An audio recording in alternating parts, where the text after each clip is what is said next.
Today we have a very special guest, George Takei, a man whose reputation as a global icon now stretches deep into the far corners of cyberspace.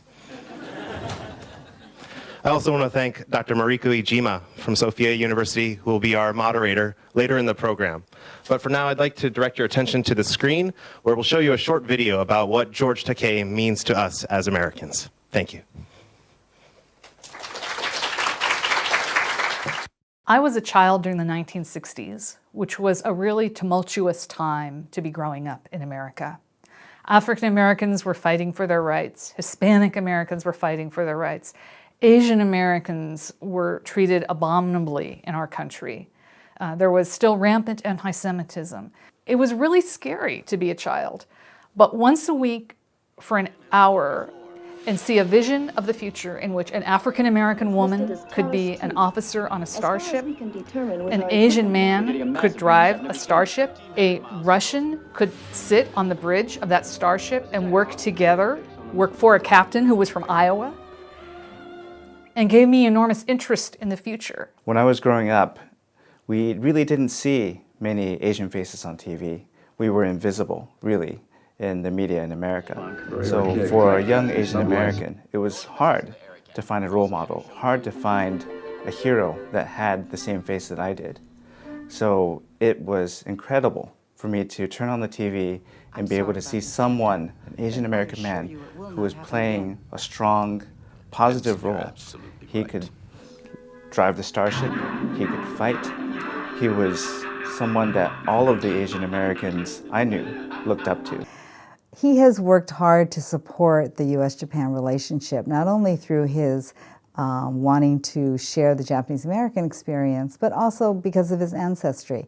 So he was someone that, in his own way, through arts, through culture, has been a real role model and a connector to the people here in Japan. When George Takei came out publicly as a gay person, one of the things he said that really made an impression on me was that prejudice against LGBT people is similar to racial prejudice, and that it's against just basic human decency, and that it's against the principles that America stands for. And that really made an impression on me. George Takei, when he was a young child, was treated unforgivably badly, really, by his own country.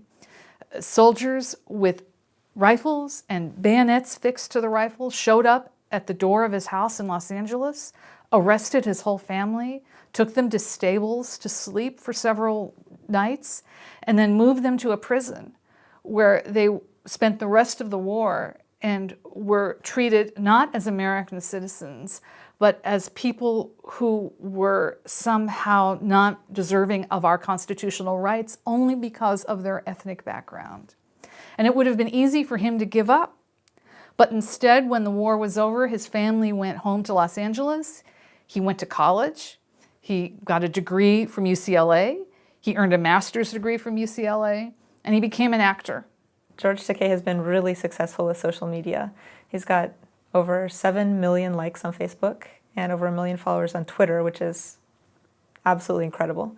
And I know that I get a good laugh from his posts almost every day. He's got a following that's really involved and really committed to the topics that he discusses online. Well, as I access Facebook every day, most of the posts from everybody are just filled with, I went to this party, I did this, but I feel like whenever I get to George Takei's posts, he figures out creative ways to try to express his opinions, like whether it be for, gay rights or whether it be for, internet neutrality.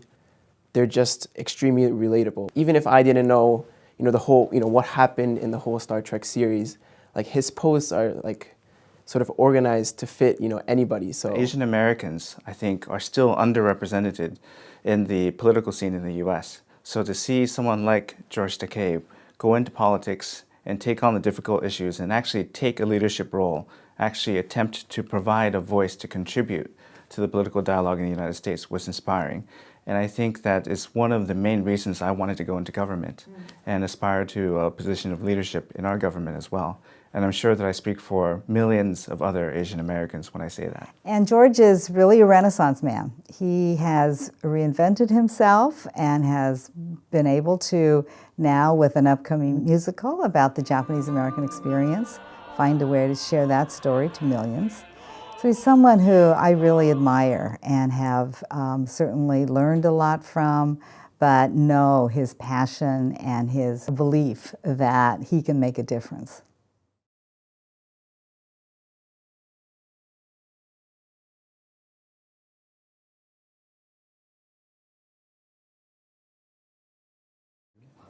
So, ladies and gentlemen, without further ado, please put your hands together to welcome George Takei.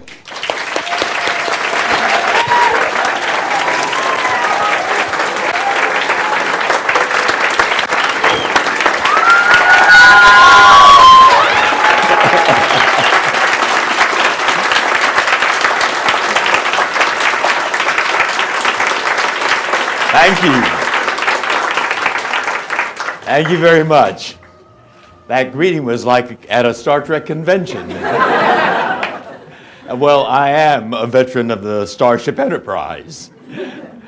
And I've soared through the galaxies, driving a huge starship with a crew made up of people from all different cultures, races, faith, and history, boldly going where we haven't been before.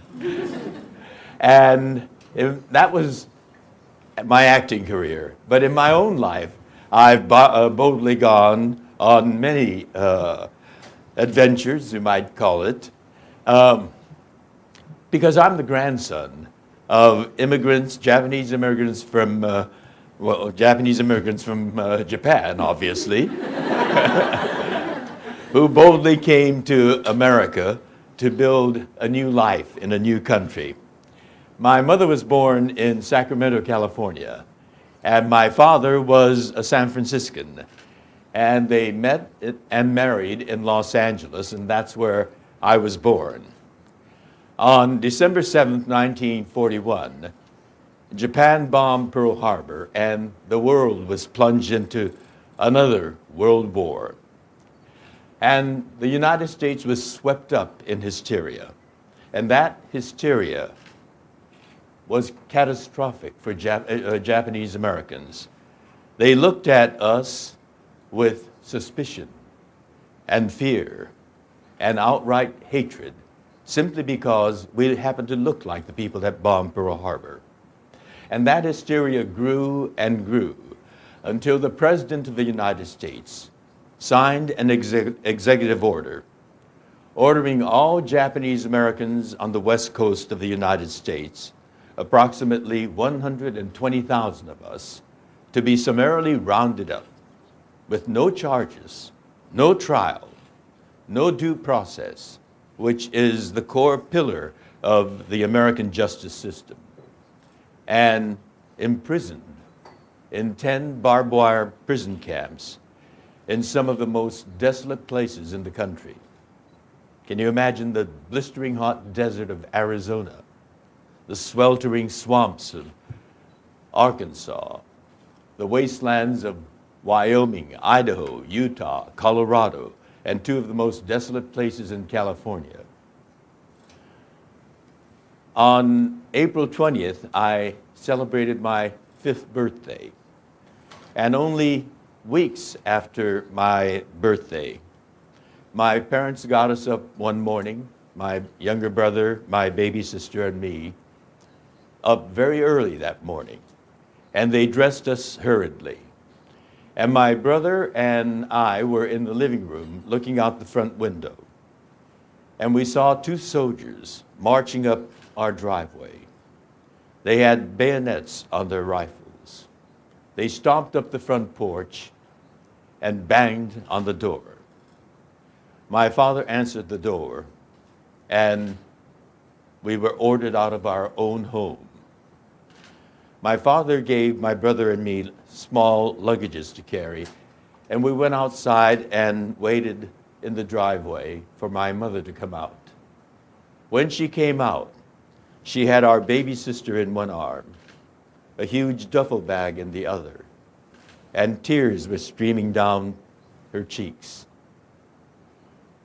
That was a long time ago, when I was 5 years old, but I have never forgotten that scene.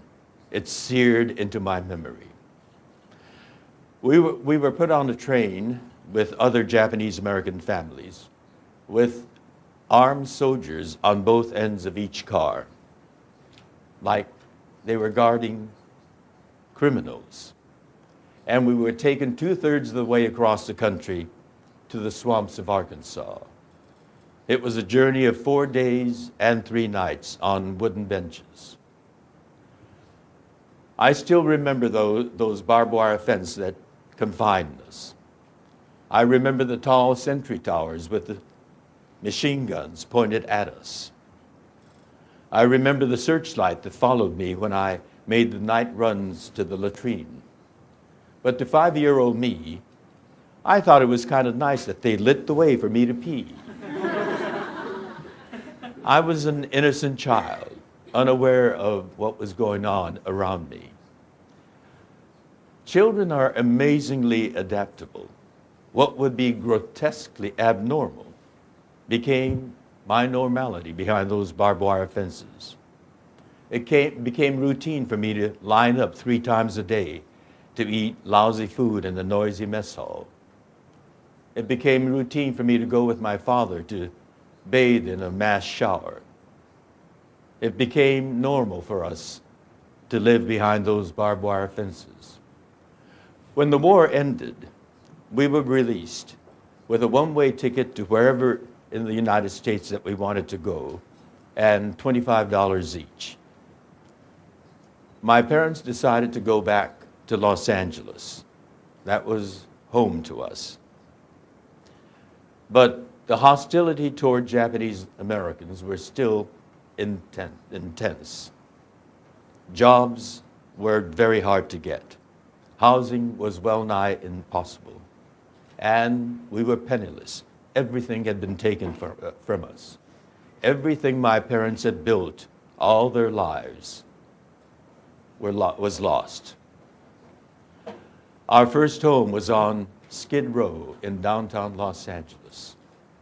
They were starting all over again from even less than what they originally had. And for us kids, life on Skid Row was terrifying. The stench of urine was everywhere, on the streets, in the alley, in the hallways. And scary, smelly, ugly people leaning on walls, drunks, derelicts, crazy people. And one day when our family was walking down the sidewalk, a drunk staggered around in front of us, fell down, and threw up right before us. My baby sister, who was 5 by then, said, "Mama, let's go back home," meaning behind those barbed wire fences, because Skid Row was such a horrible place.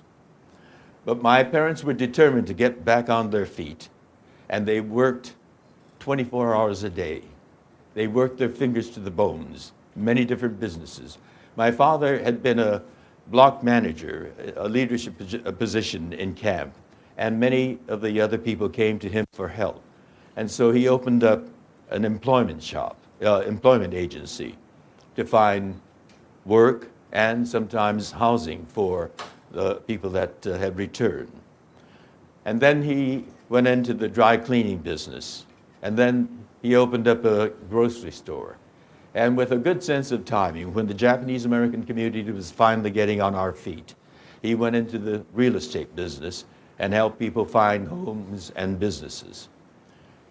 When I was a teenager, my parents had gotten back on their feet, bought a 3-bedroom house.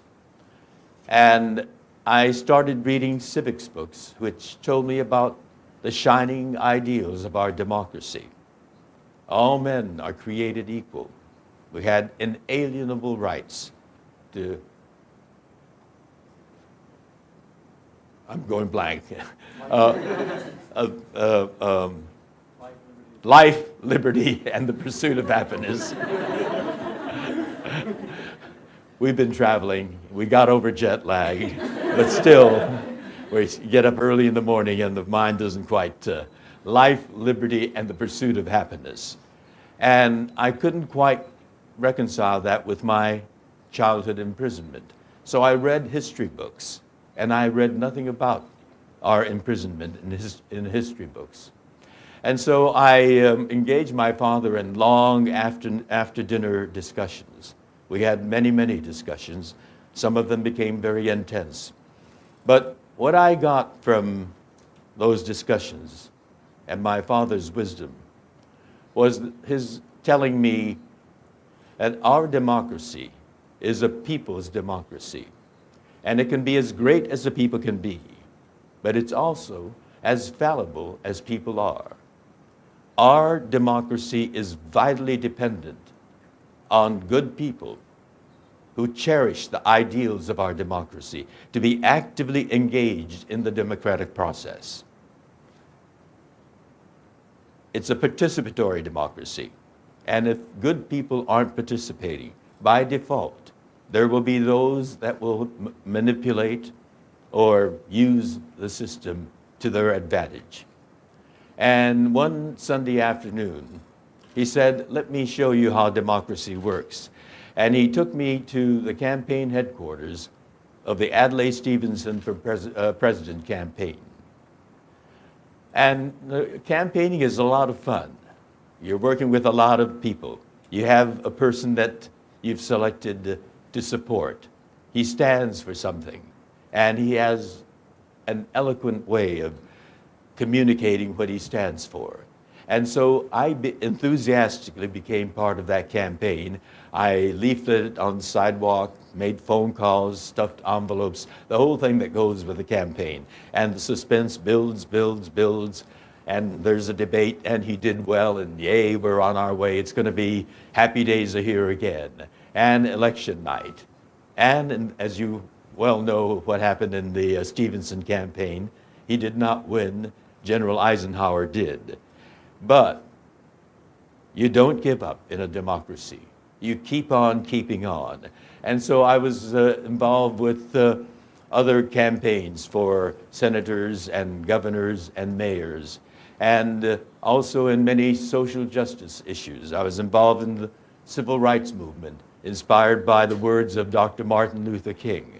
I was involved in the peace movement during the Vietnam War.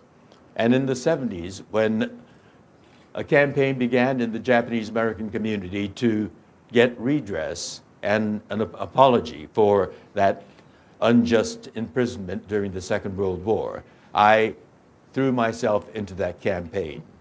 But another example of how democracy works, by that time in the 70s, we had Japanese Americans in the halls of Congress as elected officials, lawmakers.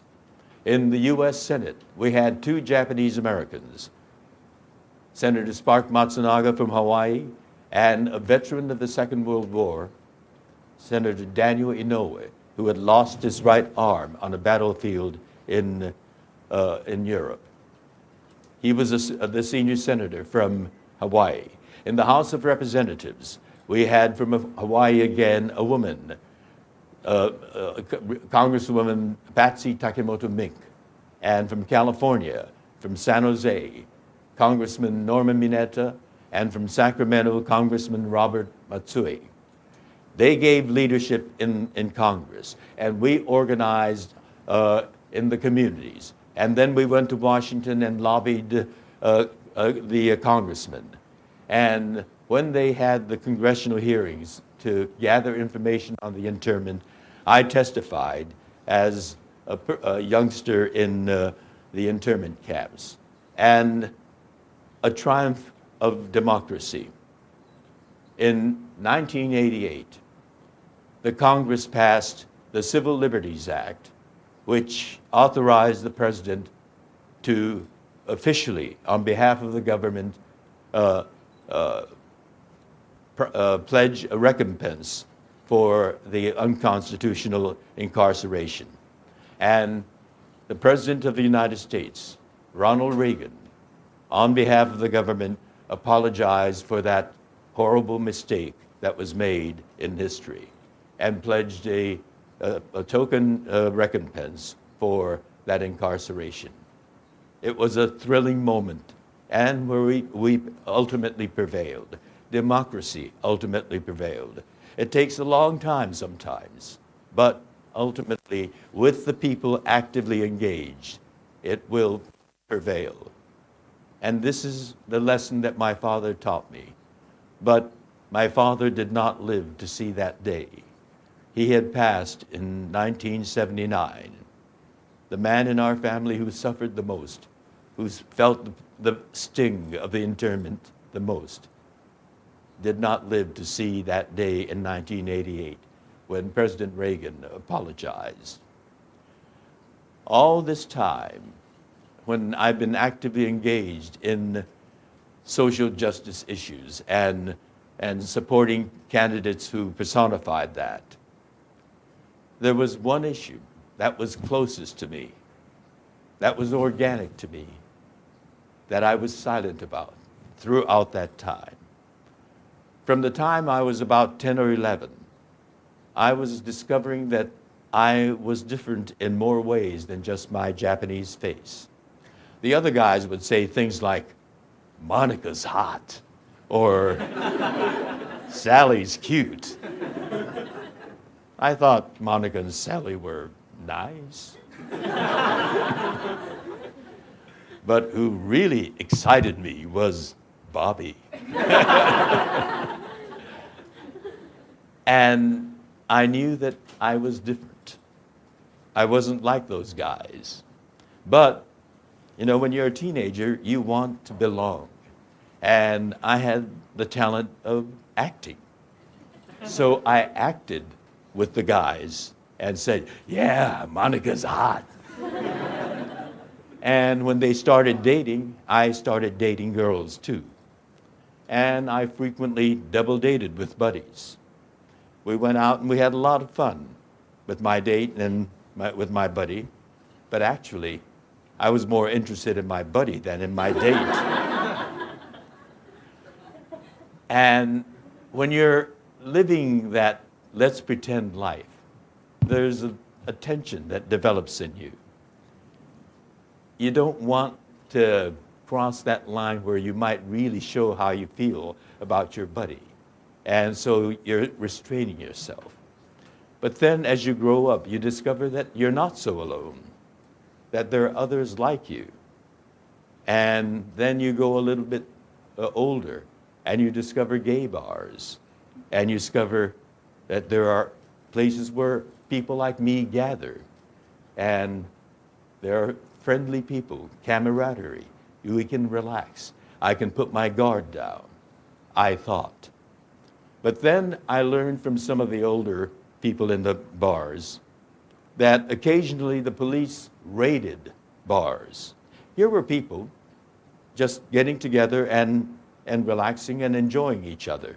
And yet the police raided those bars and made the patrons march out, loaded them onto paddy wagons, took them down to the police station, fingerprinted them, took their picture, and their names were on a list. That was terrifying. If that list should be published, or that photo should get out, your lives could be ruined. You'd lose your job, maybe your career, your profession, maybe your family. It was terrorizing. And these were people that were not doing anything wrong, just gathering in a bar. Something like what happened to me when I was a child. We were innocent people who happened to look like this, and we were imprisoned. And now they were arresting people for being who they were. At the same time, I was pursuing an acting career, and I had to be silent because I passionately wanted my acting career. And no producer would hire you because television is, the bottom line is the ratings. And for motion pictures, it's the box office. And if they had hired a gay or a lesbian actor in their project, the box office would go down, the ratings would go down. They wouldn't hire you. So I was silent throughout that whole period. In 1969, something profoundly important to me happened. Two things. The first was Star Trek got canceled. It was catastrophic. For 3 years, I've been working straight on regularly. And yes, we knew that the ratings were low, but the third season, the ratings were the lowest. And they had the network had the numbers to cancel the show. So I was now unemployed. The other thing that happened that affected me profoundly happened all the way across the country in New York City. In New York City, there's a section called Greenwich Village. And in Greenwich Village, there was a gay bar called the Stonewall Inn, a place where gays and lesbians and even drag queens met, young people as well as older people. And one afternoon in June, the police decided to raid that bar. But this time, something different happened. The people there had had enough. They were sick and tired of being bullied by the police like this, and they resisted. When the police came in, they started throwing whatever they could get their hands on at the police. Beer bottles, ashtrays, whole whiskey bottles. It was so fierce and so intense that the police retreated, and they called for reinforcements. But inside the bar, phone calls were made to all over Greenwich Village to their friends. And gays and lesbians came pouring out onto the street and gathered around the Stonewall Inn. And when the reinforcement came, they started assaulting the police again, this time with bricks and stones and trash cans, whatever again they could find on the street. And this resistance went on for 5 nights straight, intensely. And the police finally said, let's negotiate. And this was the beginning of the gay liberation movement. The people were galvanized, and they started advocating and spreading the word of the injustice that was being inflicted on gay people. And it spread and spread. It went from New York all the way over to the West Coast in Los Angeles, San Francisco, Seattle. And yet I was silent because I was now unemployed and I wanted to be able to continue the momentum I had for my career. I was active in advocating for other important issues, but I was silent. But because of the activism of the gay liberation movement, things started to change. Beyond gays and lesbians, straight people understood the injustice and they became allies. And the effort began to spread. And ultimately, elected officials, politicians started to respond. And in 2005, something groundbreaking, extraordinary happened in California. Both houses of the California legislature, the Senate and the Assembly, passed the same-sex marriage bill, the marriage equality bill. It was a landmark event. No other legislature in the country had passed such a bill. This was a landmark bill, and all that was needed was one signature, the signature of our governor. And our governor at that time happened to be a movie star. You know who he was, Arnold Schwarzenegger. When he campaigned for office, he said, I'm from Hollywood. I've worked with gays and lesbians. Some of my best friends are gays and lesbians. And a good number of gays and lesbians voted for him based on that claim. But when the bill landed on his desk, he thought of his base, Republican conservative base, and he vetoed it. And my blood was boiling. I was the hypocrite to campaign one way, and then when push comes to shove, to do the opposite of what he campaigned on. He was not a friend of the LGBT community. He was an adversary. And that I was so angry, my blood was so boiling, that I felt I needed to speak out. And I spoke to the press for the first time as a gay man. And I blasted Arnold Schwarzenegger's veto. And from that point on, I've been active together with many, many people on the campaign to get equality for LGBT people.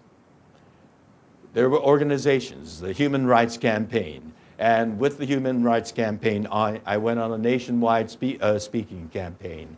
And all this kind of effort was starting to bear fruit.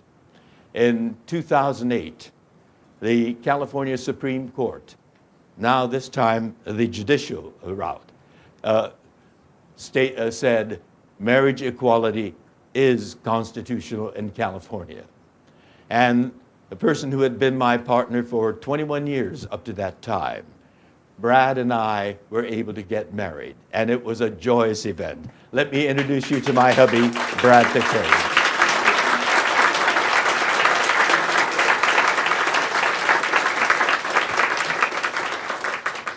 We had founded a museum called the Japanese American National Museum that tells the story of the Japanese American experience and certainly the redress.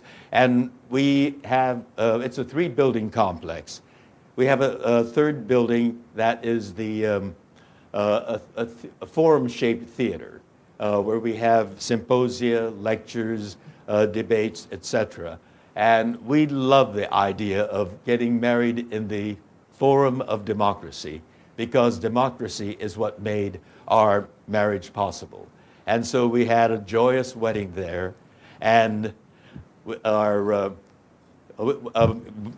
Brad and I are Buddhists, so we had a Buddhist minister marry us. But we believe in diversity because we've grown up in a diverse community.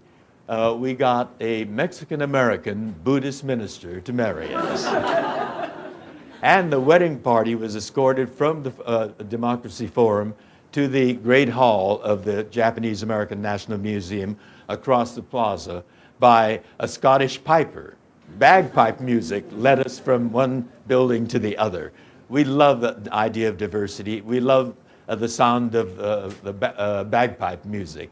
And it was a joyous occasion for all of us. So in our democracy, we need to be actively engaged in the process to make democracy work. We are the ones that are the engines of democracy. And it ultimately starts working.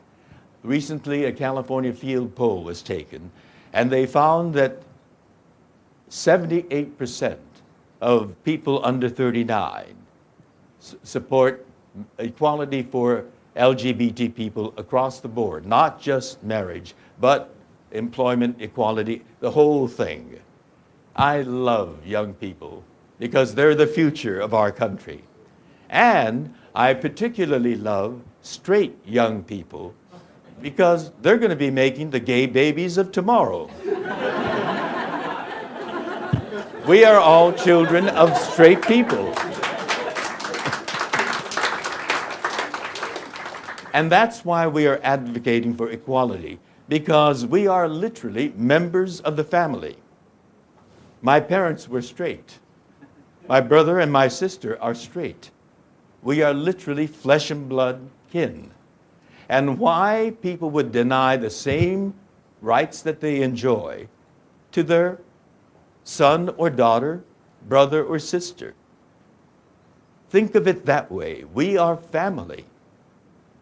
And it is tragic and unnatural when parents kick out their children when they discover that they're gay. It's their child. But they make that child feel so debased, so worthless, and their lives so hopeless. that they do horrible things, self-destructive things to themselves. That is the unnatural part of it. We are born this way. We are naturally this way. But the behavior of people, the brutality, the cruelty of people who throw their children out of their homes is unnatural, grotesquely unnatural. That is what we've got to understand. We are family. In the case of my incarceration, I look different. I know that our future is good because I know the history of our country. When this nation was founded, where America, the United States was founded, women had no rights. They couldn't vote. They couldn't own property. They had no rights over their own children. But because determined women and fair-minded men challenged and debated and marched for equality for women, that today we have women CEOs. We have 3 women who became and served as U.S. Secretaries of State. We've had a woman astronaut who led a team of astronauts and went soaring out into space. We are a better country for women and men who fought for equality for women. When this nation, the United States was founded, we had great founding fathers who articulated the ideals of our country, but they kept other human beings as slaves. But because those slaves hungered for freedom and justice, and they struggled for it, and because their children and their grandchildren and the generations that followed continued the struggle, that today we have an African American as the President of the United States. And in my own lifetime, I was imprisoned simply because of my race, because I look like this. But here I am in front of you in Japan, talking and sharing with you about my life of activism for so many social justice issues. This is what makes our democracy good.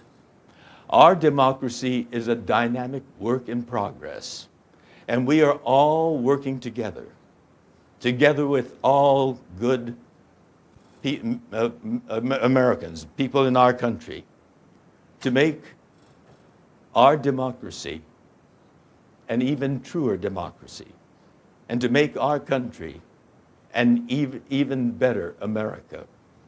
And because of that, I can stand before you as a gay Japanese American, but even more, as a proud American.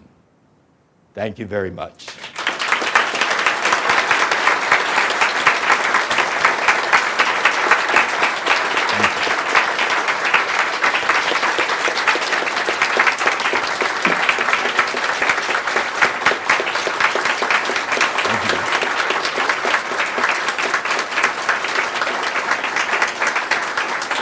Thank you very much.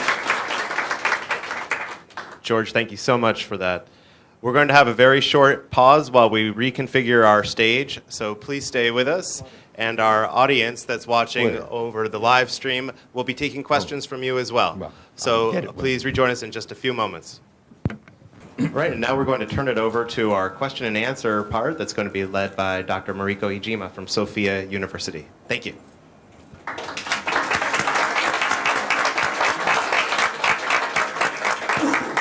Hello everyone, and my name is Mariko Iijima from Sophia University, and today I'm gonna ask questions in Japanese, and so please do have your translator if you don't understand Japanese. Sorry about that.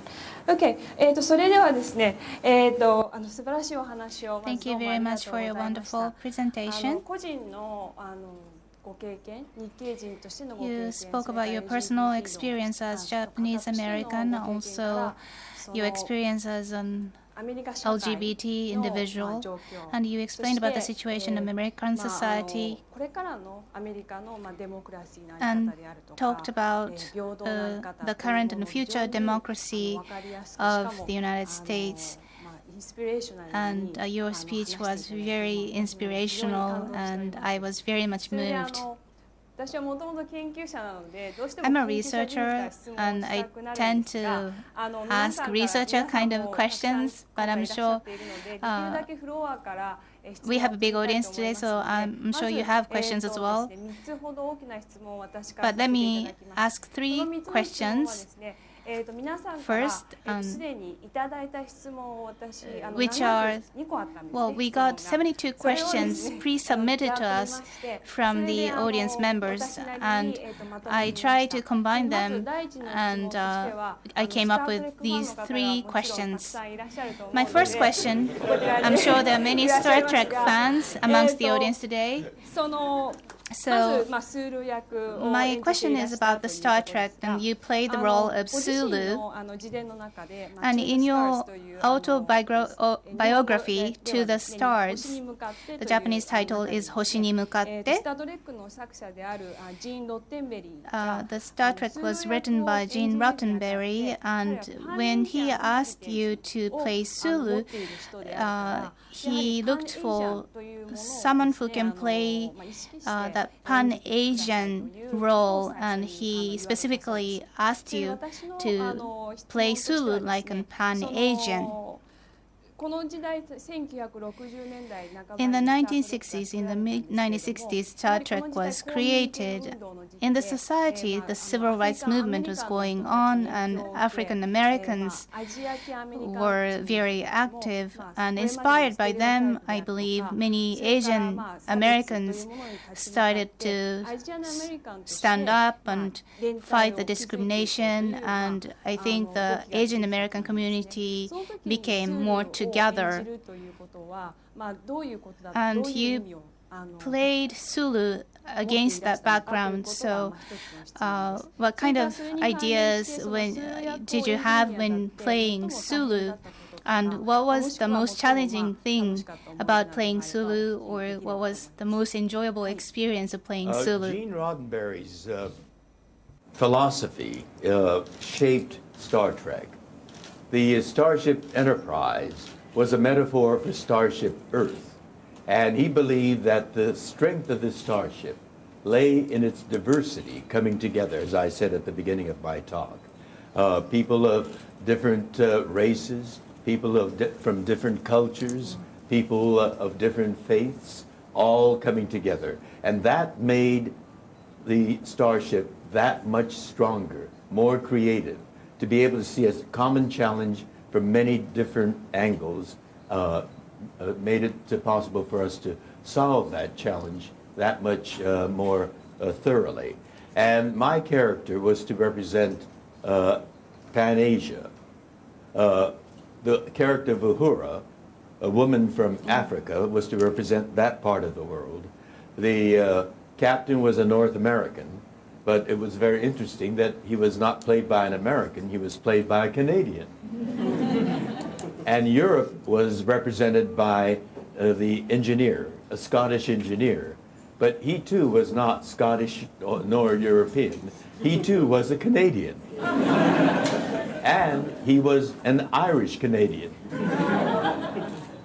But Jimmy Doohan, the actor that played Scotty, claims that he drank enough of the libation of Scotland to qualify playing the Scotsman. So it was that diversity. And the question was, how did Sulu come about as a Pan-Asian character? As you all know, 20th century Asia was turbulent with warfare, colonization, revolution. It was a bloody time for Asia. And he didn't want to suggest that. And finding the right name for the Asian character became critically important, because all Asian surnames are nationally specific. Tanaka is Japanese, Wong is Chinese, Kim is Korean. And given that turbulent 20th century history, he didn't want that element to be brought in. This is the 23rd century when we've overcome all that. And he didn't want to take sides by having, one national name for this character. And that was his challenge, how to find a name that suggested all of Asia. And he had a map of Asia pinned on his office wall, and he was staring at it. And he found the Sulu Sea off the coast of the Philippines, and he thought, the waters of a sea touch all shores. And that's how my character came to be named Sulu, to represent all of Asia. So he was thinking in the 23rd century vein. We had a Russian on board the ship. And as you know, we were at the height of the coldest of Cold Wars. Two great powers mutually threatening each other with mutual annihilation, nuclear annihilation. So he was thinking larger. And in reality, for me, for my advocacy, there's safety and strength in numbers. In politics, there were various Asian American issues. But if we campaigned as Japanese Americans and separate from Chinese Americans and Korean Americans, we would not be successful. We certainly are mindful of the history of Japan and Korea, and certainly Japan and China. But in America, we're Americans, and we work together as Americans. ありがとうございます。それでそのスールー役で特にアジア的な例えば演技を求められたりとか、もしくはアジア的な演技を取り入れようとしたことはあるんですか？ Well, the question is, were there Asian qualities that I got into the character? Well, this is an Asian quality. And the other thing is, my character is in the 23rd century. I'm a 20th century Japanese American. In that episode, Naked Time, the writer originally had me brandishing a samurai sword. And I told him, yes, it's ethnically consistent because I'm of Japanese ancestry. But as a kid, I saw the movie Robin Hood with Errol Flynn, and I was swept away by that. I had my mother make a Robin Hood outfit for me, and my backyard became Sherwood Forest. She made costumes for Friar Tuck, who actually happened to be taller than me and blonde, but it was my backyard and my mother made the costume, so I played Robin Hood.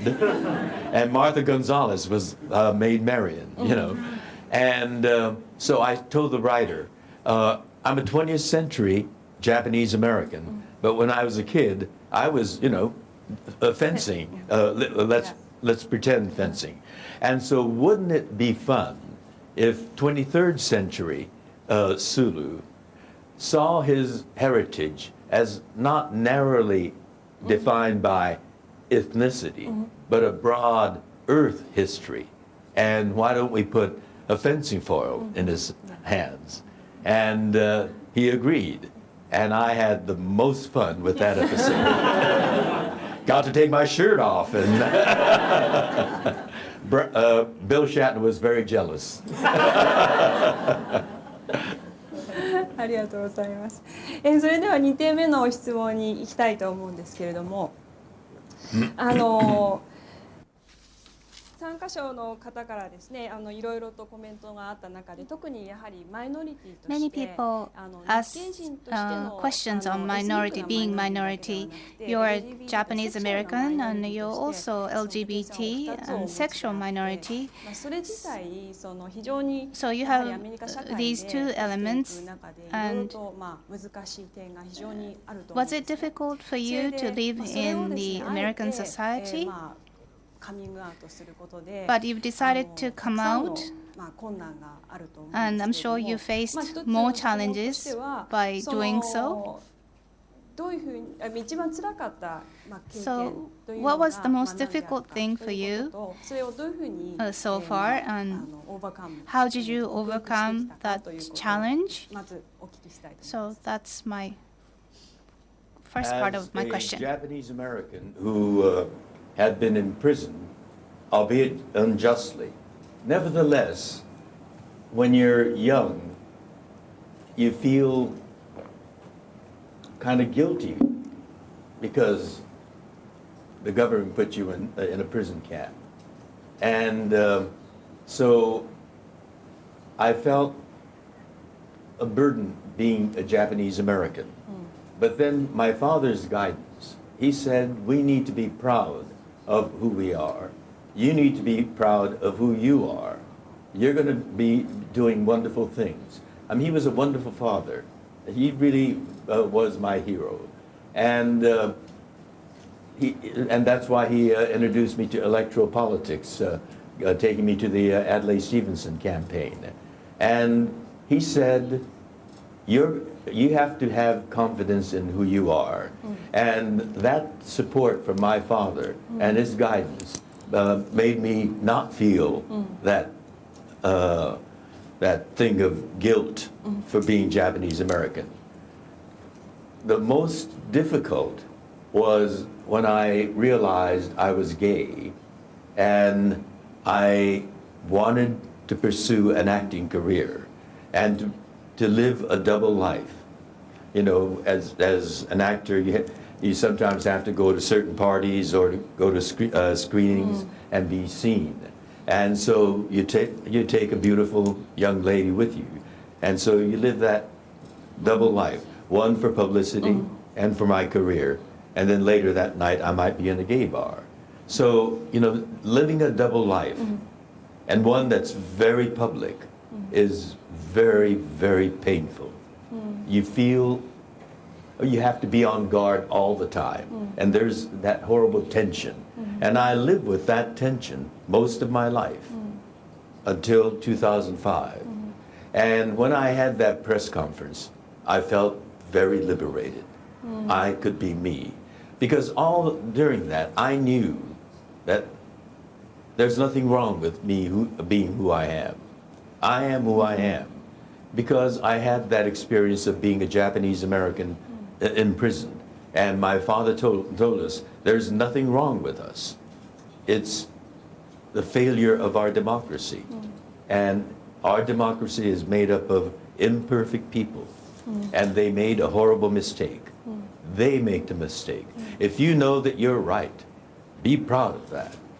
And so, you know, with the Japanese American thing, many Japanese American families after the internment sold valuable Japanese antiques to cut themselves off from things Japanese. They may have spoken Japanese, but they pretended, they stopped speaking Japanese. They cut themselves off from their Japanese heritage. My father said, you have a valuable thing in language. You must not lose it. And so another tsurai thing, a torturous thing for us as kids, on Saturdays we had to go to Japanese language school after 5 days of schooling. And oh, it was tsurai. But now I'm grateful because I can listen to you without translation, and I would have a bit more difficulty answering in Japanese, but I will be able to manage that, I think. But that's because of my father's pride in who we were. And don't be ever ashamed of who you are. And that transferred over to my discovery that I'm gay. But because I wanted to protect my career, I had to be silent when I was actively participating in so many social justice issues. 自伝の中でもやはりお父様が非常にアクティング俳優になれることに対してサポートしてくださったっていう話があったんですけども、その前にすごい武井さんはお父様が俳優を目指すとすごい反対するんじゃないかと心配していて、そして実際に話してみたらサポートしてくれて非常に嬉しかったっていうことを書いていらっしゃったと思うんですけれども、ご自身がそのゲイであることをご家族にお知らせしたという時には、どういう反応があったのかということはお聞きしてよろしいですか。My father was a very unusual man of his generation. Certainly, the way he explained our democracy to him after he had suffered so much from the failure of democracy. My father envisioned me as an architect because he was in real estate. And I think he envisioned ultimately putting up a sign that read, Takei and Son Development Company. And I would design the buildings or the structures, and he would develop them. And so, I knew what my father's aspirations were for me. And like a good son, I began my college studies at the University of California, Berkeley, as an architecture student. But he knew that, I really loved acting deep down.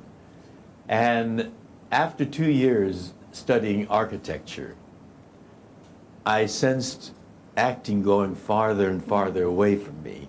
And I didn't want to let that go. And so I prepared myself for a knockdown, drag-out debate with my father, planned my arguments, and I came back down to Los Angeles and explained to my father that I want to test my wings.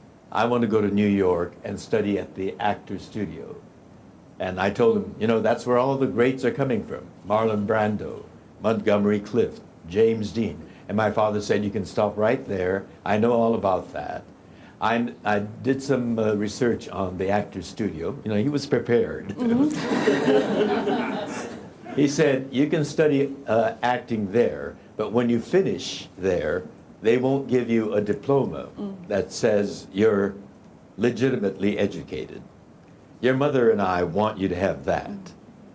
Now, you're a bull-headed kid, and you're probably going to go to New York anyway, so let me tell you, New York is a crowded place, a very competitive place, and a very expensive place. And you have to be prepared to do it all on your own. However, he said, here in town in Los Angeles, we have a fine university, UCLA, and they've got a fine theater arts department where you can study acting and the theater.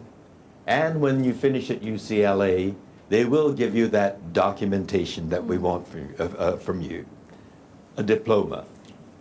And so if you go to UCLA, we will subsidize you. So you choose.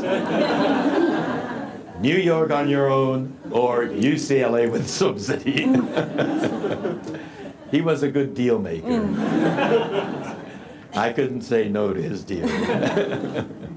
I went to UCLA. ありがとうございます。私からの質問これで最後になるんですけれども、また参加者の方からの非常に多かったコメントとしては、 Here's my last question to you. There are many kinds of minority people in Japan today, and they have challenges and issues, and many of us would like to help them as individuals and as the whole society. In Japan, we not only have ethnic minorities, but we have new kinds of minorities as well. People who got affected by the disaster in Fukushima.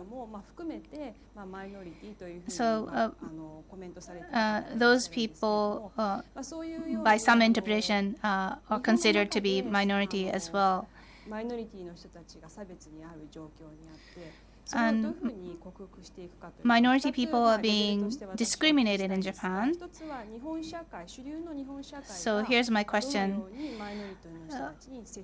How should the mainstream Japanese society be treating and facing minority people, and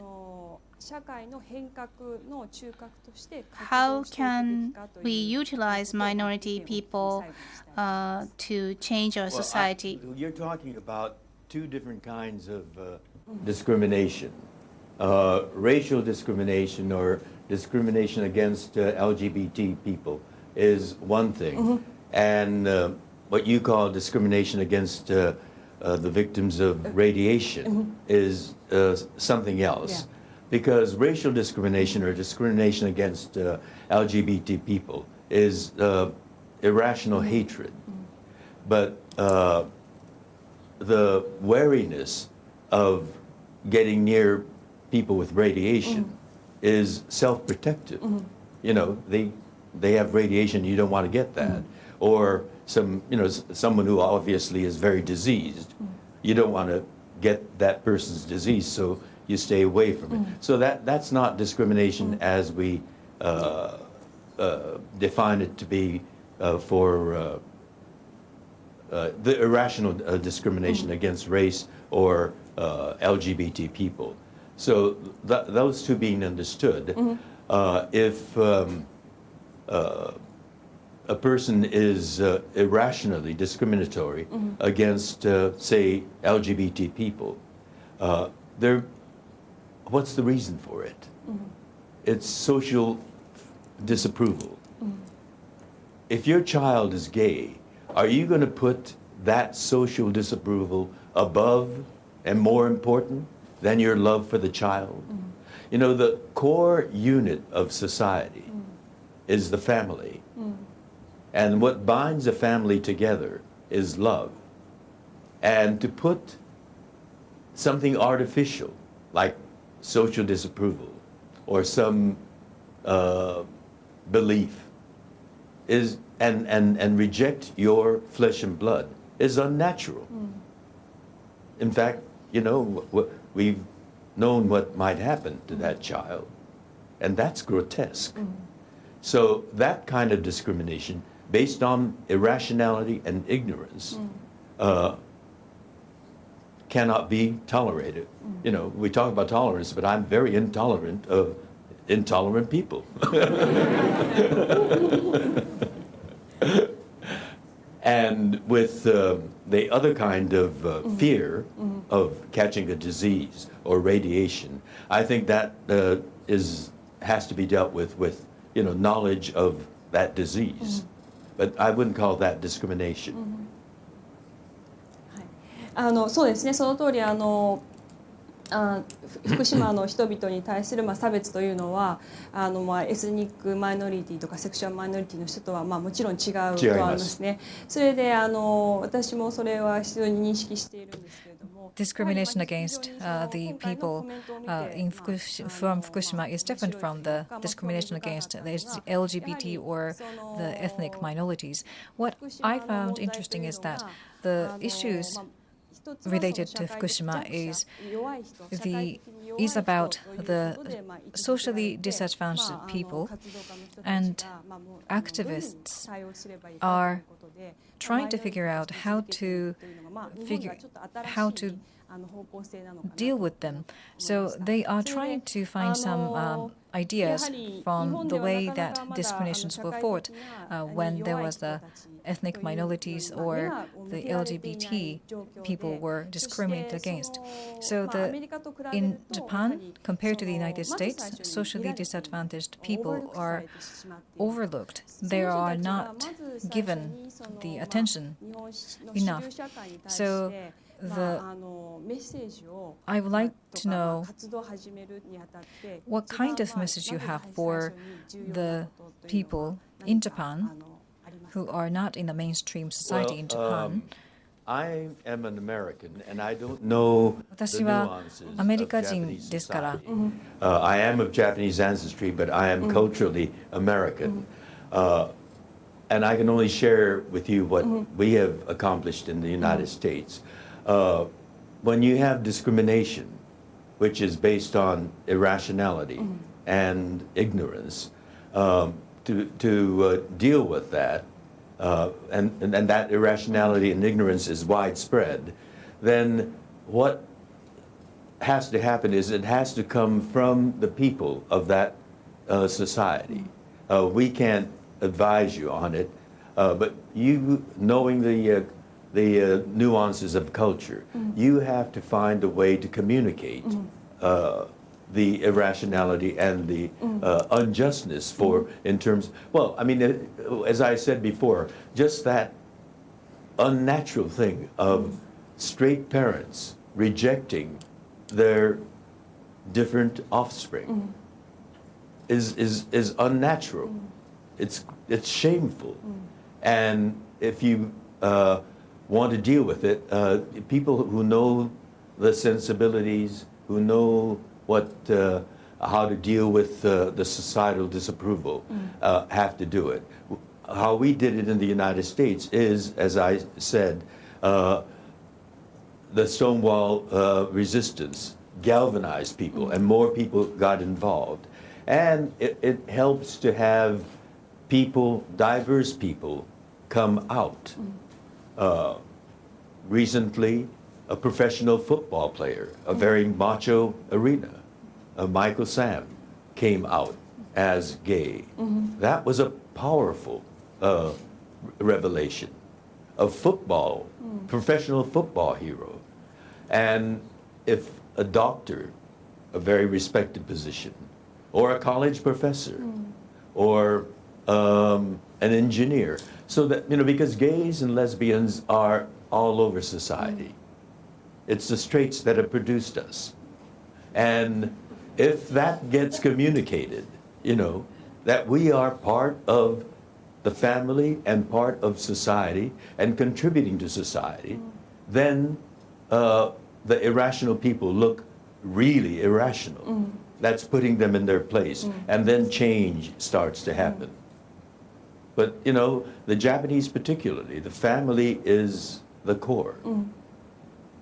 And why that family core, that love that binds that family together, can be broken up by something as irrational as their child being different. If your child is too tall, do you not love that child? Or if that child is born with reddish hair, you love your child. And when your child turns out gay or lesbian, it is the most irrational thing to feel ashamed or disgraced. We are your children, straight people. それではですね、あと、30分ほど時間がまだ残っていますので、 We have about half an hour, 20分です。 20 minutes, excuse me, left. 残っていますので、すみません、私の質問非常に長かったんですけど、 So sorry for taking a lot of time with my questions, but we'd like to take questions from the audience as well. Please try to be concise with your questions, and please speak into a microphone when you ask a question. どうぞ。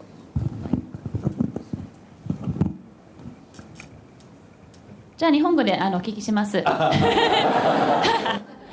Takei, do you have family still in Japan? Your father and mother's relatives that you stay in touch with?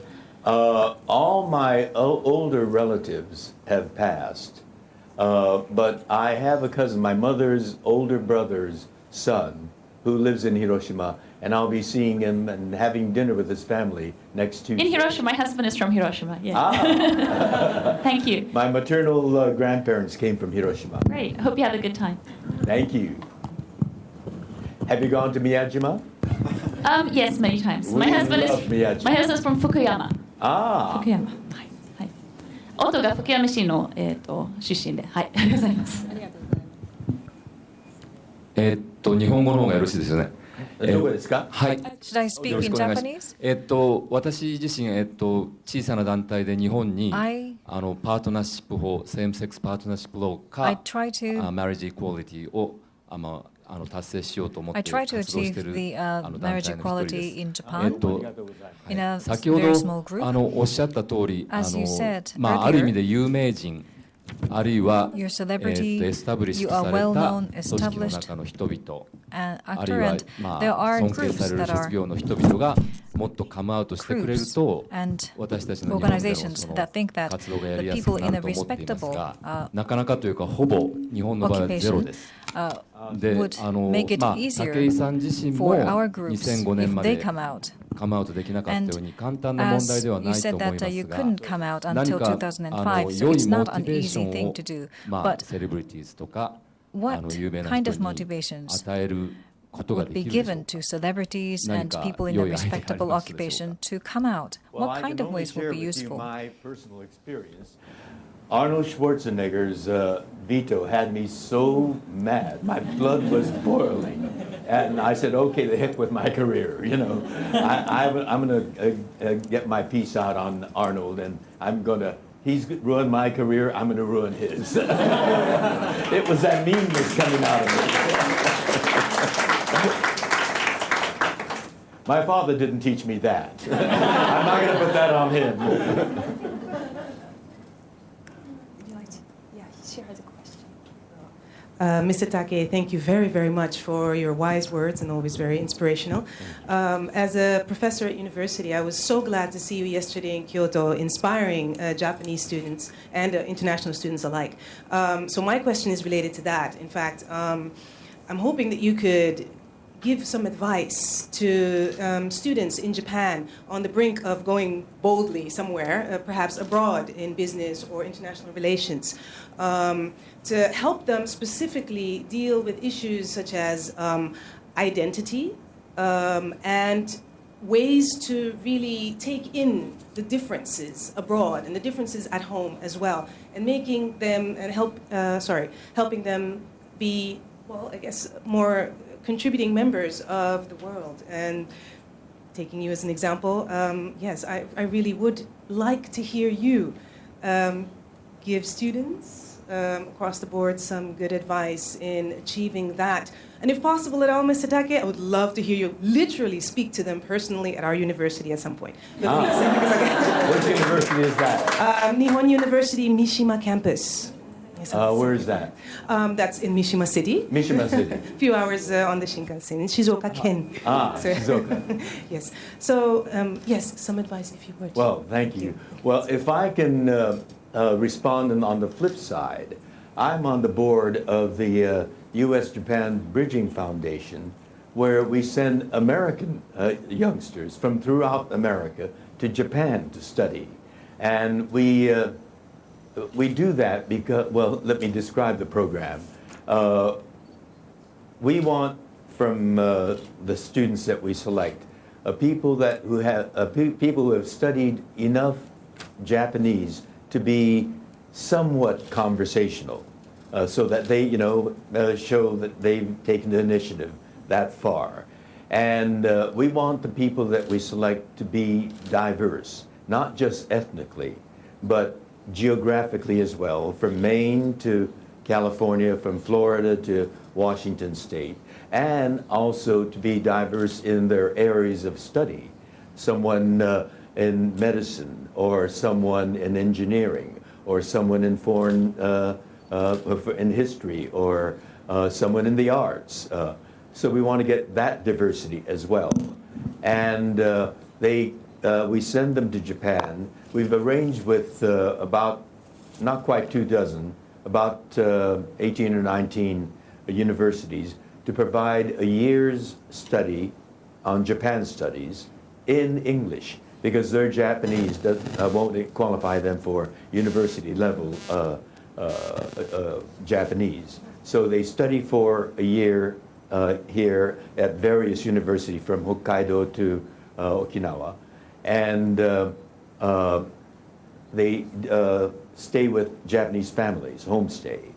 So when they come here, or when they come back, their command of the Japanese language has improved tenfold.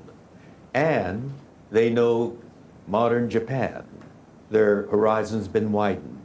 And they've made friends with Japanese. And they go back home, and that friendship hopefully will continue.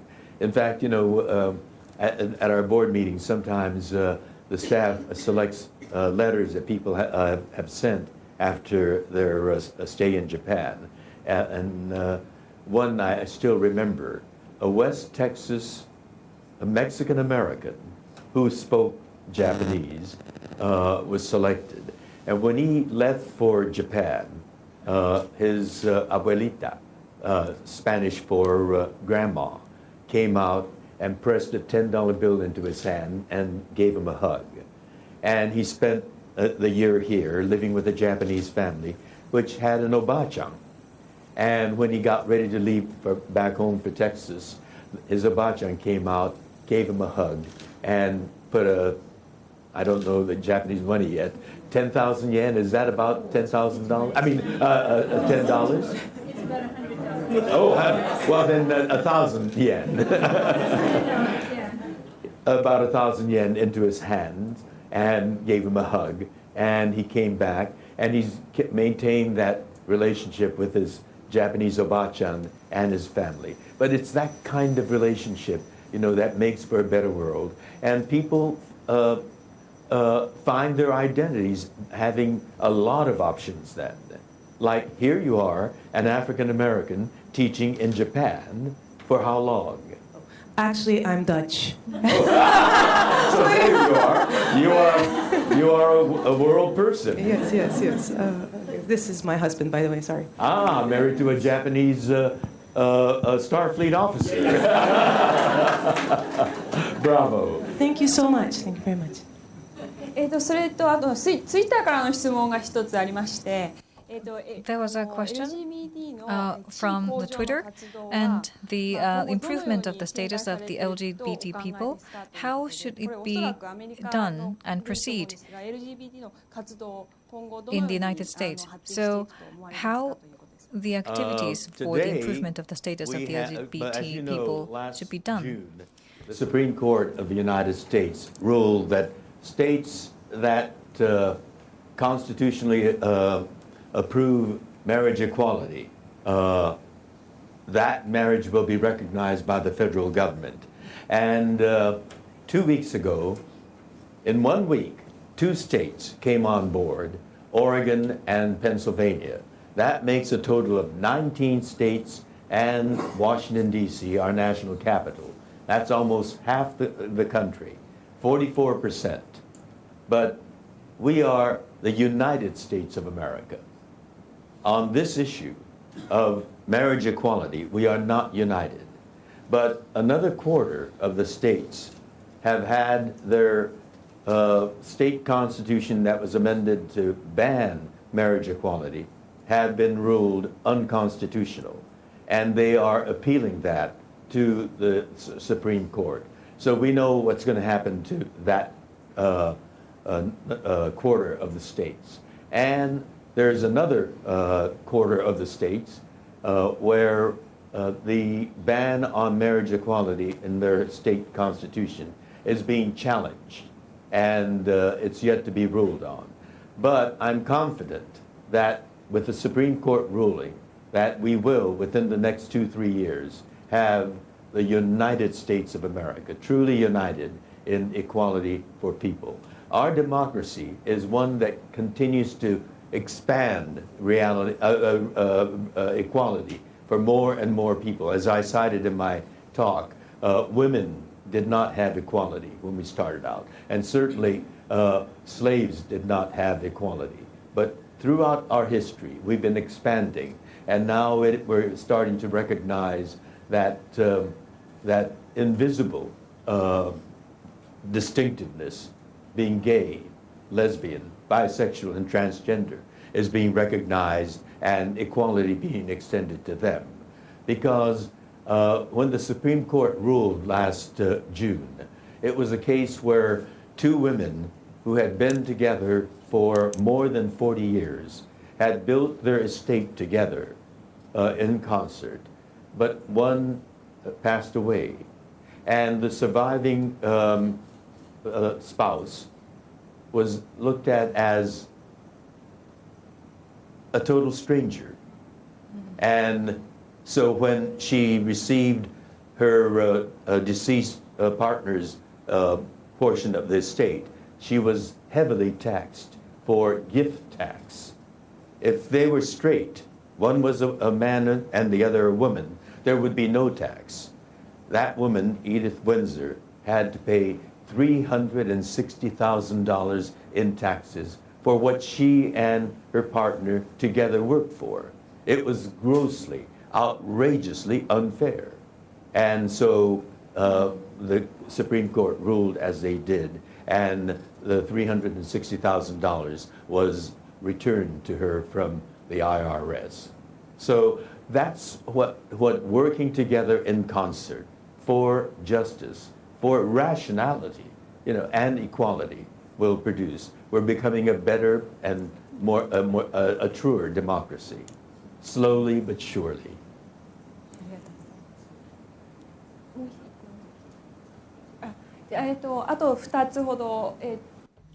We can take 2 more questions. Hello, thank you for coming. I'll make this quick. One is, do you think Allegiance will ever make its way to Japan? And you know about Allegiance. Bravo. I do. And the other is similar to the other questions here. What really can we do as people who accept individuals for who they are and what they are? I know as foreign wives here, a lot of us have, our lives have become more comfortable over the last 30 years, but we have not seen movement in the LGBT community at all here in Japan.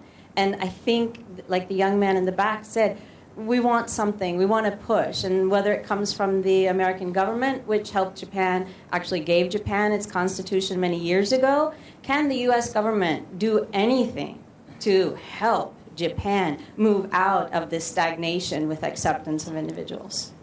Well, I see it happening here in Japan. There are now organizations, people who are organizing to advocate for equality.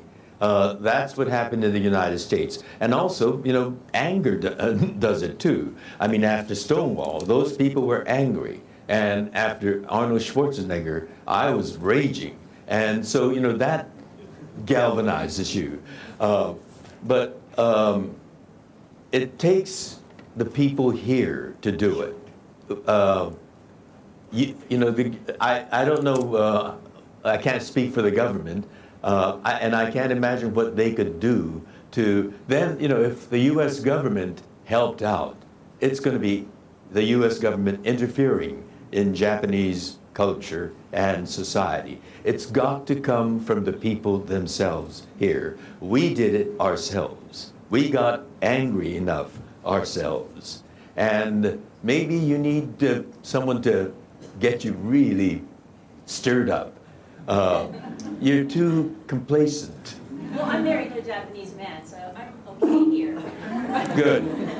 But it's not comfortable after living in Europe, like in Belgium, for such a long time, where it actually was the second country in the world to legitimize same-sex marriage, and they have the same rights as a heterosexual couple, and there's movement in the States, but in Japan, there doesn't seem to be any, and it's an uncomfortable place to live because there's not diversity.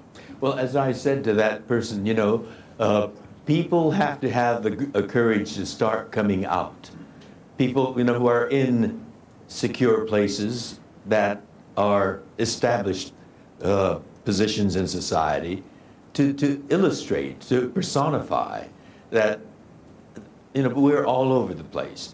People still have stereotype images of what being gay or lesbian is. But, there are important people in this country who are allies. I understand that the First Lady, Mrs. Abe, participated in the Rainbow Pride Parade. I think that's a first start. It's by having people like that, allies like that. In the United States, when very conservative politicians, Ohio U.S. Senator Rob Portman, discovered that his son is gay, he changed his position. He was opposed to marriage equality, but then he changed his position because he loved his son. which is a natural thing. And, you know, if there's a lot of unnaturalness in Japan, then you've got to make them natural. Parents love for their children. Straights have produced us. It's their fault. And the allegiance? Oh, yes, allegiance question. We were a big hit in San Diego, sold out. We broke the Old Globe Theater's record, 77-year record for box office and attendance. So we thought we could just sail over to New York and be playing already. Thank God we're not playing because I wouldn't be here. But what we found was every theater is booked up, which is very unusual. Occasionally there are, you know, 2 or 3 dark theaters, but every theater's booked up, and there's an overflow of productions wanting to come in, and so we have to stand in line.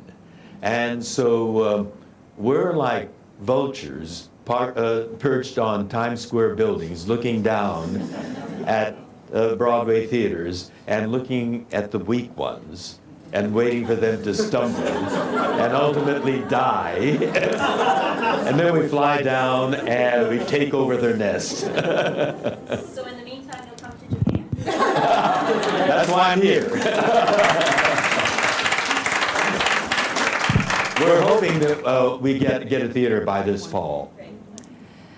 もう時間がもう過ぎてしまっているんですが、最後お若い方に質問を1個いただきたいと思います。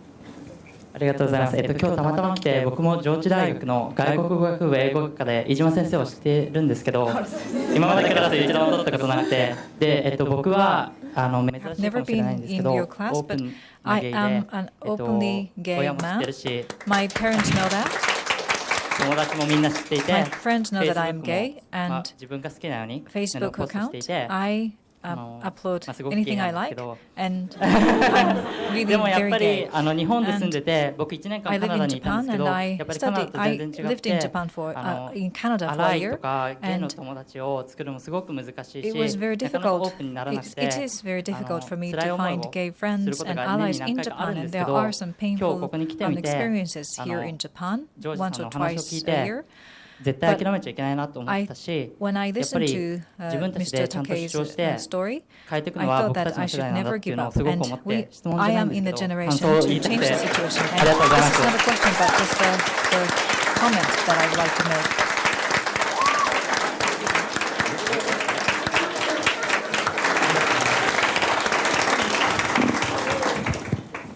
Would you like to add something? 何かコメントを。Would you like to?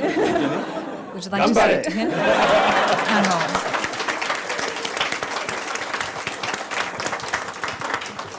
Well, we want to thank George Takei again for a fabulous performance today.